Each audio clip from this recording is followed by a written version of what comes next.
அளித்த வாக்குறுதியை நிறைவேற்றும் வண்ணம் மாண்புமிகு முதலமைச்சர் அவர்கள் ஈரோடு மண்ணில் பால்வள தந்தை ஐயா திரு எஸ் கே பரமசிவன் அவர்களுக்கு திருவுருவச்சிலை. ஈரோடு மாவட்டம் சித்தோட்டில் உள்ள ஆவின் பால் பண்ணை வளாகத்தில் 50 லட்சம் ரூபாய் செலவில் நிறுவப்பட்டுள்ள பால்வள தந்தை எஸ் கே பரமசிவனின் திருவுருவச் சிலையை முதலமைச்சர் மு.க. ஸ்டாலின் திறந்து வைத்திருக்கிறார். அந்த காட்சிகளை பார்த்து வருகிறோம். இது தொடர்பான விவரங்களுக்கு இணைகிறார் எமது செய்தியாளர் ரஞ்சித். அவரிடம் பேசலாம். வணக்கம் ரஞ்சித், விவரங்கள்.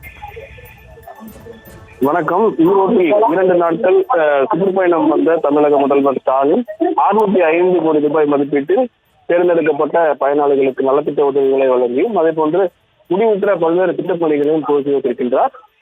இந்த நிலையில தற்போது ஈரோடு சித்தோடு பகுதியில் உள்ள ஆவின் நிறுவனத்தில் 50 லட்சம் ரூபாய் மதிப்பில் கட்டப்பட்டுள்ள ஆவின் நிறுவனர் எஸ் கே பரமசிவம் திருவுருவ சிலையை முதல்வர் ஸ்டாலின் திறந்து வைத்திருக்கிறார்.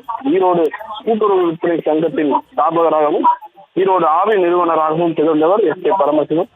பால் கூட்டுறவு சங்கத்தை ஏற்படுத்தியதன் மூலம் கொங்கு மண்டலத்தில் வெண்மை புரட்சிக்கு வித்திட்டவர். பால் பண்ணைகளின் தந்தை என்று அழைக்கப்பட்டவர் பரமசிவம். 2010 தேசிய பால்வள மேம்பாட்டு வாரியத்திலிருந்து டாக்டர் குரியன் விருதை பெற்றவர் எஸ் கே பரமசிவம். பல்வேறு திட்டங்களை கொடுத்த ஸ்டாலின் தற்பொழுது அவருடைய திருவுருவ சிலையை இந்த சித்தோடு ஆவி நிறுவனத்தில் 50 லட்சம் ரூபாய் மதிப்பில் கட்டப்பட்டுள்ள சிலையை இப்பொழுது பயன்பாடு திறந்து வைத்திருக்கிறார். தொடர்ந்து அவருடைய திருவுருவ படத்திற்கு மலர் தூவி மரியாதை செலுத்திய முதல்வர் ஸ்டாலின் அவருடைய திருவுருவ சிலையையும் திறந்து வைத்திருக்கிறார்.